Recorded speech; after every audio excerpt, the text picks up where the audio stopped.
everybody, welcome back to the Pillars of Eternity Let's Play. Oh, it said Baldur's Gate again, what the crap? Alright, so Blood Sands, go back to Evron. We could also try to pray to the other gods. And probably get more bonuses, because I know that we've got, Hylia's Boon, Lore and Perception. So that actually gives us more blessings, so I wonder if we, like, pray to the other gods, then we get even more bonuses. Be interesting. Okay, yeah, let's go there and see what. I want to see if there's anything else we can do. Like, I remember them saying that we can like pray to like one of the gods or all of them, and aren't there?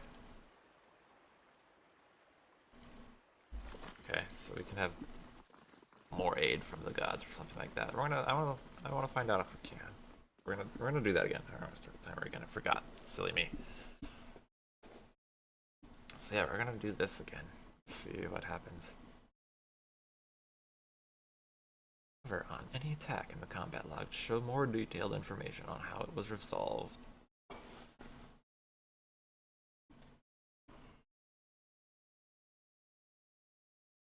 Okay.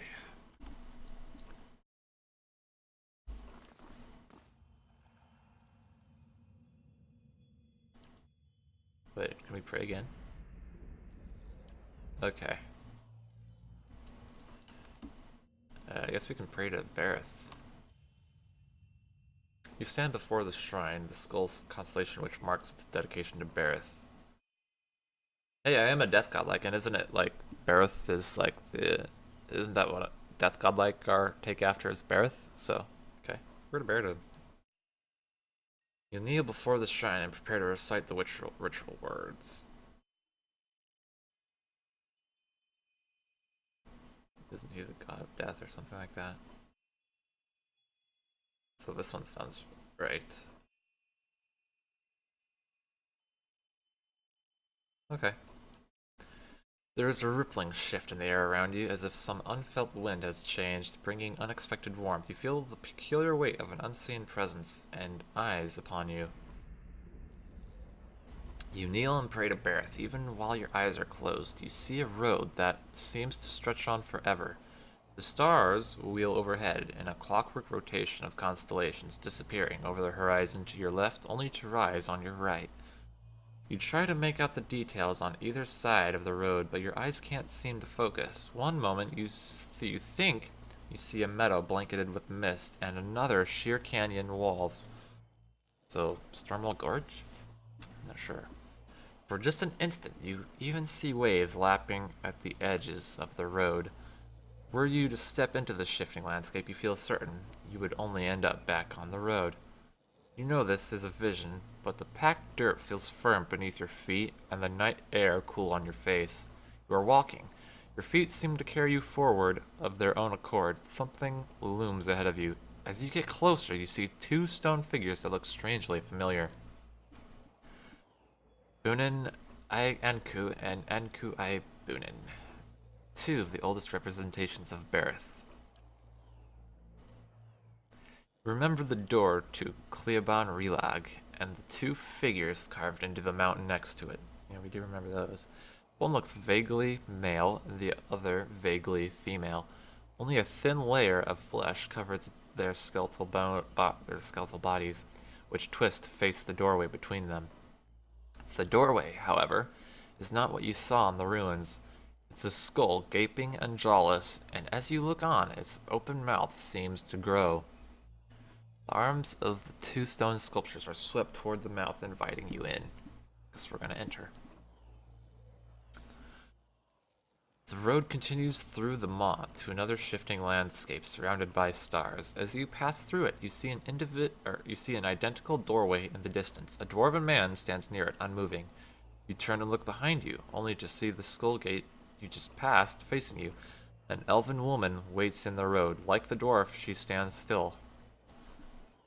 Dwarven man means going forward, elven woman means going back. I guess, at least that's what I assume. We're gonna approach the dwarven man. You continue down the road toward him. He looks up as you approach, but you can't tell if he's looking at you or through you. His face is smooth but flaccid, and as if the flesh has detached from the muscles underneath. As you look on, his face begins to change. Wrinkles crack at the corners of his eyes. His mouth sinks, carving deep lines from his nose to the corners of his lips. Excuse me. His jowls sag, and the loose flesh hangs like dough. He raises his cupped hands. They're covered in blood. He lifts them to his face and smears himself from his newly creased forehead to the wattles of his neck. As he massages the dark, sticky fluid into his skin, the fresh wrinkles disappear. The hanging folds recede and his flesh tightens as if re-adhering to his skull. He lifts his head, and this time you know he's looking at you. His renewed face looks like a mask, artificially smooth and still. Behind it, his black eyes are two hungry pits, yawning like the empty mouths of skulls. Come, make your sacrifice to the Ethic Nul. His body blocks the path. He extends a bloody hand toward you.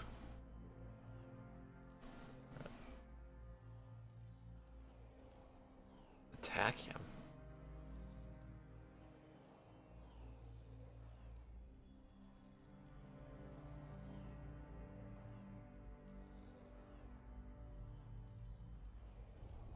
No,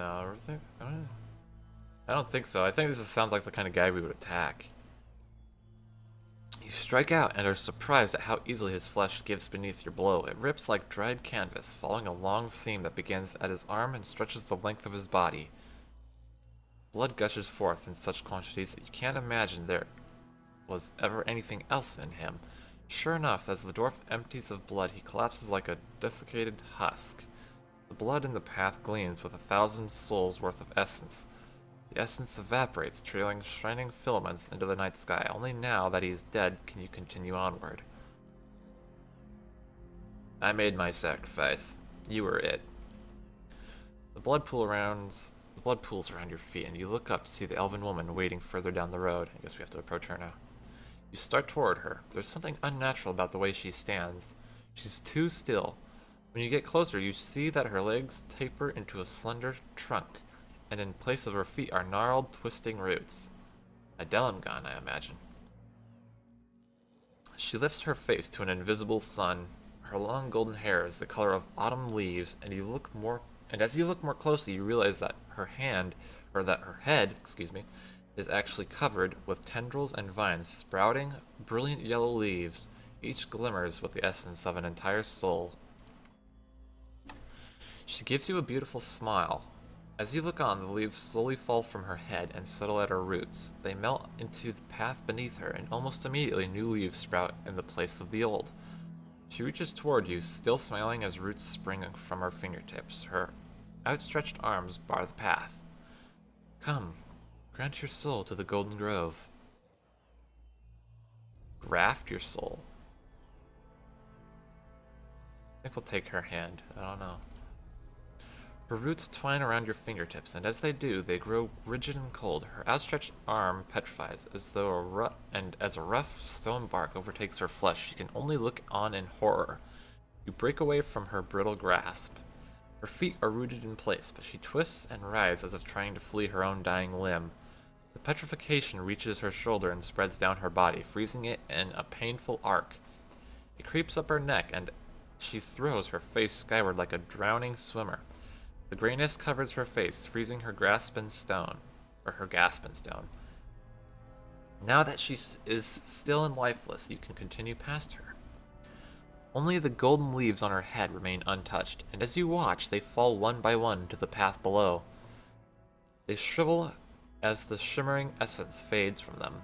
A voice echoes along the road, barely more than a whisper on the breeze. Return them to the wheel. You lift your gaze and see the skull gate ahead of you on the path. The candles of Ter Evron wink through the open mouth. Fascinating. And the lives of the two figurines from Barrett's vision.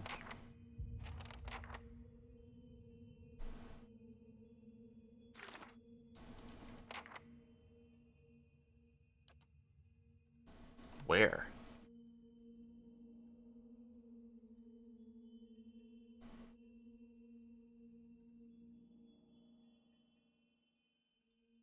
Golden Grove.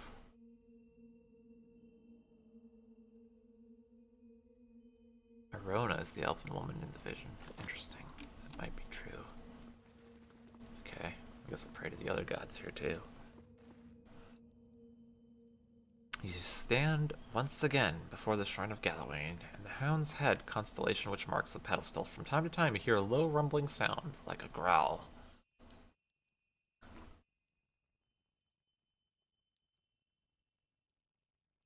So... Hound. So something like nature.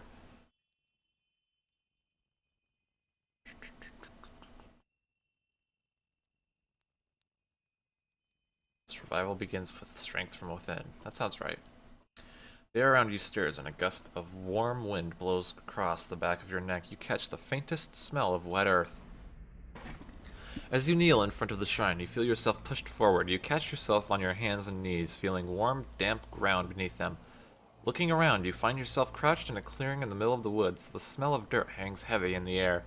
You feel certain that this is a vision. But the hairs on the nape of your neck still rise. Am I death godlike? Do I really have hairs on the back of my neck? Interesting. Something leaps from the bushes. You find yourself pinned on your back and staring into the amber eyes of a massive hound, a Stalgar, I imagine. The beast looks at you. Gleaming fangs protrude from the sides of its mouth. Its nose twitches as it inhales your scent. Starting at your shoulder and proceeding down the length of your arm, you follow its nose to your hand, which is covered in blood. A tongue as red and meaty as a steak lolls out of its mouth and swipes your bloody hand. Its lips curl into what looks like a smile. The beast looks back at you, and as it fixes you with its glowing eyes, its muzzle retreats into a long bearded face, and its pointed ears lengthen, dropping to the sides of its head. What was a massive hound becomes a giant of a man, his broad muscled shoulders draped with furs. He holds a flint knife to your neck and grins, revealing a row of long pointed teeth. Tread carefully. Let my face be a warning sign to always treat Galawain and his messengers with caution and reverence. The lioness reigns still, and soon her cubs will rise. Why did you strike the bear down?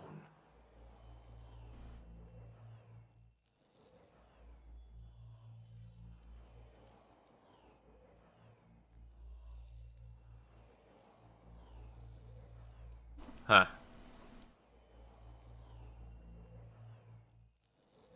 If Awareness could not seize his victory, he did not deserve it. Worthiness is proven in conflict. Might grappling with might. Flesh tears, bones break, and the ones that mend are stronger still. Blood mixes, and the worthier substance rises to the top. And you have proven worthy. He lets out a howl that rings through the air. He lowers his head, puffs of steam rising from his panting mouth. Twigs crunch and branches snap. The ground shivers under the weight of pacing, prowling footsteps. A dozen beasts, bears, wolves, and long-fanged cats stalk out of the undergrowth, their matching amber eyes fast on you. Haravius paces about, sizing up the pack and circling the party as he emits a Stalgar's growl. Such powerful specimens, larger than anything I've seen in the deepest forests of Glanfath. The master of monsters is deserving of his name. As the beasts encircle you, their master rises to his feet. Even the largest of the bears can only reach his brown and muscle-knotted shoulders. You stand, mindful of the ring of predators surrounding you. You sought and won the favor of Galawain. What new prey do you now pursue? I hunt Theos. To track a quarry, you must understand its movements. And Theos follows the path of a more powerful master. A warm breeze carries the smell of smoke and gunpowder. Sparks ignite and float in the draft, catching in the leaves over Galawain's head. A sudden blast of heat scalds your face, and even as you turn away, a flash of light sears your vision through your eyelids. When you look back, you see a woman in full plate standing next to Galawain. Her mirror-polished armor flickers with images of reflected flames. You can't see her face, but her voice is strong and clear like the ringing of steel. If only Durns was still alive to see this. Let him know his foe. Theos has trapped thousands of souls in sun and shadow like rabbits in a snare. Now, he goes there to retrieve the kill for his master Woodica. One of the bears paws at the ground in irritation, its hackles rising. She will feast on them, suck their marrow, grow strong on their essence. As the Stelgar watches you, it licks its lips, its tongue scraping along fangs. Why would Theos help Woodica? Because he is her hound. He has always done her bidding. His eyes dart to another figure standing just behind Magrin. Woodica stands for an old order. So does Theos. Abaddon. Bidon. I don't know how to pronounce that name.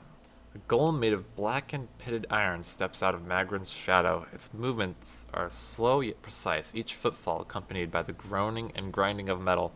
The steady orange glow of furnace coals emanates from its eye sockets. They both fear change, and the Deerwood has changed much recently.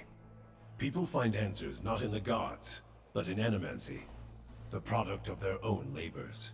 And why not? When they have learned that even a god can be killed. Really?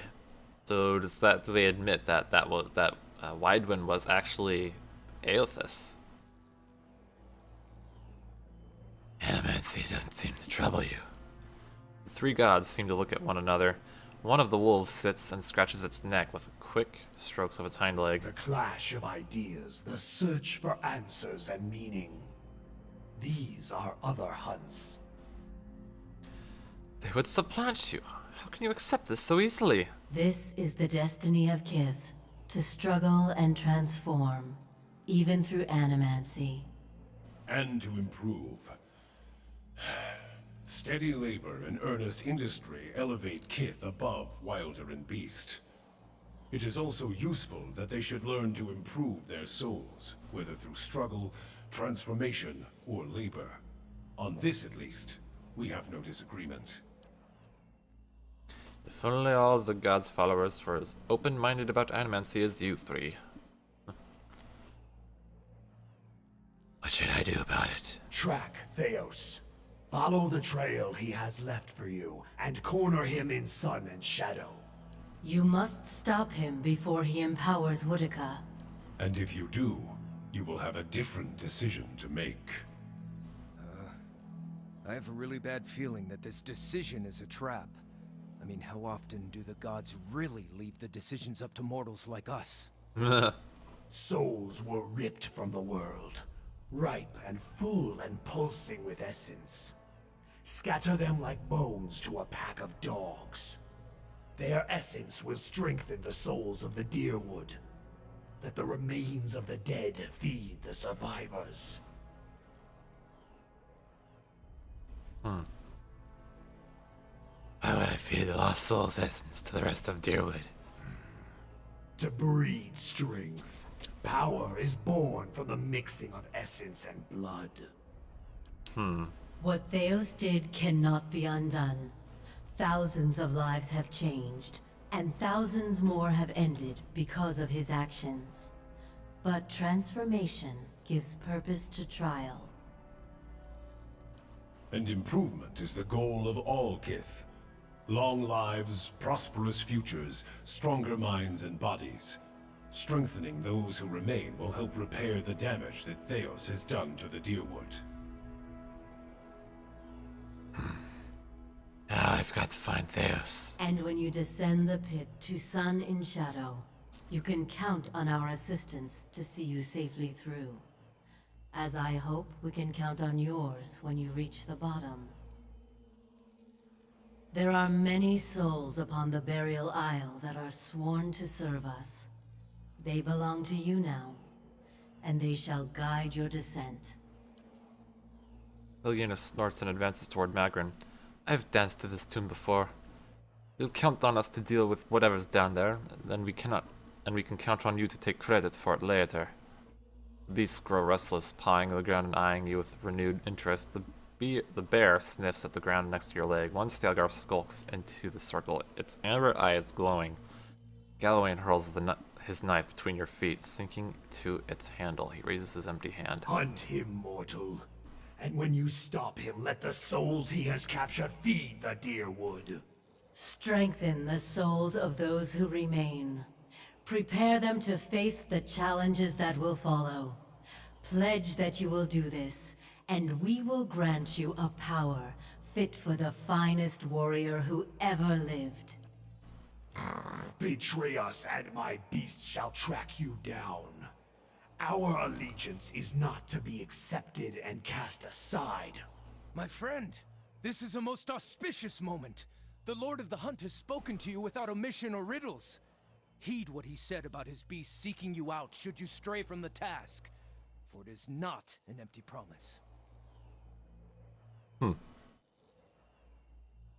I wonder if I pledged to them that I would do it, but I said to Helia that I would return the souls to the Hollowborn, which is what I intend to do. I'm not sure.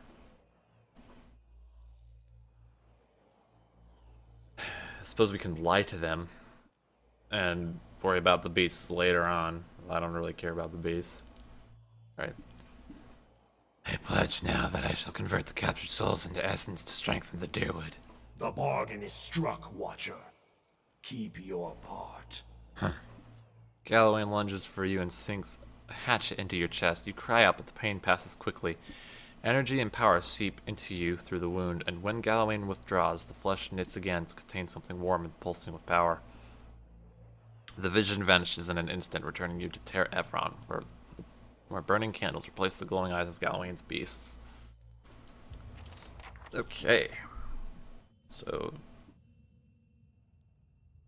Oh. Okay. Hylia's boon gave me lore and perception. What's Galloway's boon give me? So apparently I can only have one of them. Galloway's boon. Athletics and might. Okay, I kind of like that better than having the perception. Perception's nice and all, but having another piece of might is much, much nicer if you ask me. Alright. Well, I think we'll have their help instead of Hylia's, but we'll probably go off on our bargain just to please Hylia for pledging to someone else. It's like, we might be pledging to them, but we're lying. I don't know. That'll be the end of this episode, though. In the next one, we shall go to...